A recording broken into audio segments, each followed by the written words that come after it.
بسم اللہ الرحمن الرحیم۔ تمام تعریفیں اللہ رب العزت کی بابرکت ذات پر، اور بے شمار درود و سلام ہمارے نبی محمد مصطفیٰ صلی اللہ علیہ وآلہ وسلم، ان کی ازواج مطہرات، ان کی آل اور صحابہ کرام پر۔ السلام علیکم ورحمۃ اللہ وبرکاتہ۔ میرے ساتھیوں، نیند اللہ تعالیٰ کی عظیم رحمت اور نعمت ہے، اور اگر انسان سونے سے پہلے اللہ تعالیٰ کا ذکر کرتا ہے تو پھر اللہ تعالیٰ اس پر اپنی نعمتوں کے دروازے کھول دیتا ہے۔ آج میں آپ کے سامنے سونے سے پہلے ایک ایسی تسبیح کا عمل لے کر آئی ہوں جو کہ بہت مجرب ہے، اور اس کے پڑھنے والے کی اللہ تعالیٰ غیب سے امداد کرتا ہے۔ چلیے مل کر یہ ویڈیو دیکھتے ہیں کس طرح بگڑی سنور سکتی ہے ان مایوس لوگوں کی کہ جو دن رات اللہ تعالیٰ سے دعا مانگتے ہیں لیکن دعا قبول نہیں ہوتی۔ میں آپ سے گزارش کرتی ہوں ویڈیو کو مکمل دیکھنے سے پہلے آپ ہمارے چینل سید دین کارنر کو سبسکرائب کر کے اس کے ساتھ بیل آئیکن کو دبائیے اور جڑ جائیے ہمارے چینل کے ساتھ۔ میری بہنوں اور بھائیوں، یہ عمل جو میں آپ کو بتانے جا رہی ہوں، اس عمل کی برکت بے پناہ ہے۔ آپ کے تمام بگڑے ہوئے کام سنور جائیں گے، آپ کی ہر پریشانی انشاءاللہ العزیز ختم ہو جائے گی۔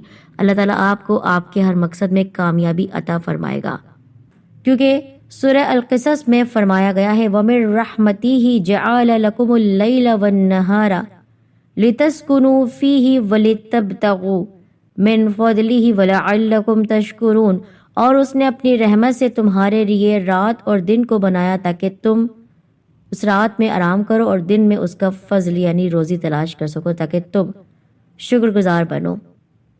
اور وہی ہے جس نے تمہارے لیے رات کو پردہ پوش اور نیند کو راحت اور دن کو اٹھ کھڑے ہونے کا وقت بنایا۔ اور اگر ایسے وقت میں اللہ تعالیٰ کی تسبیح کرتا ہے انسان تو نہ صرف پرسکون نیند اسے میسر آتی ہے بلکہ اللہ تعالیٰ نعمتوں کے، رحمتوں کے، عظمتوں کے دروازے اس کے لیے ہمیشہ ہمیشہ کے لیے کھول دیتا ہے۔ اور جس تسبیح کا ذکر میں کرنے جا رہی ہوں، یہ ایسی تسبیح ہے جس کے بغیر ہمارا ایمان مکمل ہی نہیں۔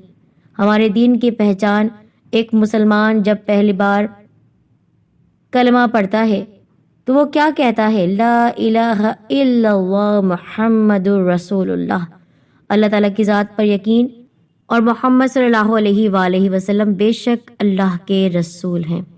تو بس آپ نے سونے سے پہلے یہی تسبیح پڑھنی ہے۔ جب رات سونے کے لیے آپ بستر پر جائیں تو آپ نے سب سے پہلے 1 مرتبہ یا 3 مرتبہ جتنی مرضی چاہے آپ درود پاک پڑھ سکتے ہیں، لیکن طاق عداد میں پڑھیں، یعنی 1، 3، 5، 7 یا 11۔ آپ نے درود پاک پڑھنا ہے اور اس کے بعد 10 مرتبہ کلمہ طیبہ پڑھنا ہے، لا الہ الا اللہ محمد رسول اللہ۔ جب آپ نے 10 مرتبہ کلمہ طیبہ پڑھ لیا، آخر میں 1 مرتبہ یا جتنی تعداد میں آپ نے شروع میں درود پاک کوئی سا بھی درود پاک پڑھا ہے اس کو پڑھ کر اللہ تعالیٰ کی بارگاہ میں اپنے ہاتھوں کو اٹھا لیجئے، اللہ تعالیٰ سے رو رو کر دعا مانگیے، اپنی پریشانیوں کو بیان کیجئے، اپنے لیے دعا مانگے، اپنے خاندان کے لیے دعا مانگے، پوری امت مسلمہ کے لیے دعا مانگے۔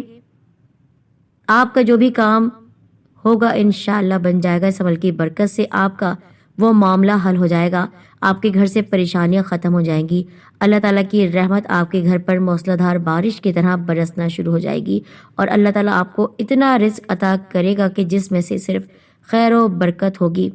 یاد رکھیں، برکت والی چیز کبھی ختم نہیں ہوتی۔ رزق کریم مانگیے، رزق کریم کبھی ختم نہیں ہوتا، جاری و ساری رہتا ہے۔ دھیان رکھے گا، اس عمل کو 1-2 دن نہیں کرنا بلکہ اپنی زندگی کا معمول بنا لیجئے۔ زیادہ سے زیادہ آپ کا 1 یا 2 منٹ لگے گا، لیکن اس کے فائدے اتنے زیادہ ہیں کہ آپ سوچ بھی نہیں سکتے۔ سب سے بڑا فائدہ یہ ہوگا کہ اللہ تعالیٰ جنت کے فیصلے کر دے گا۔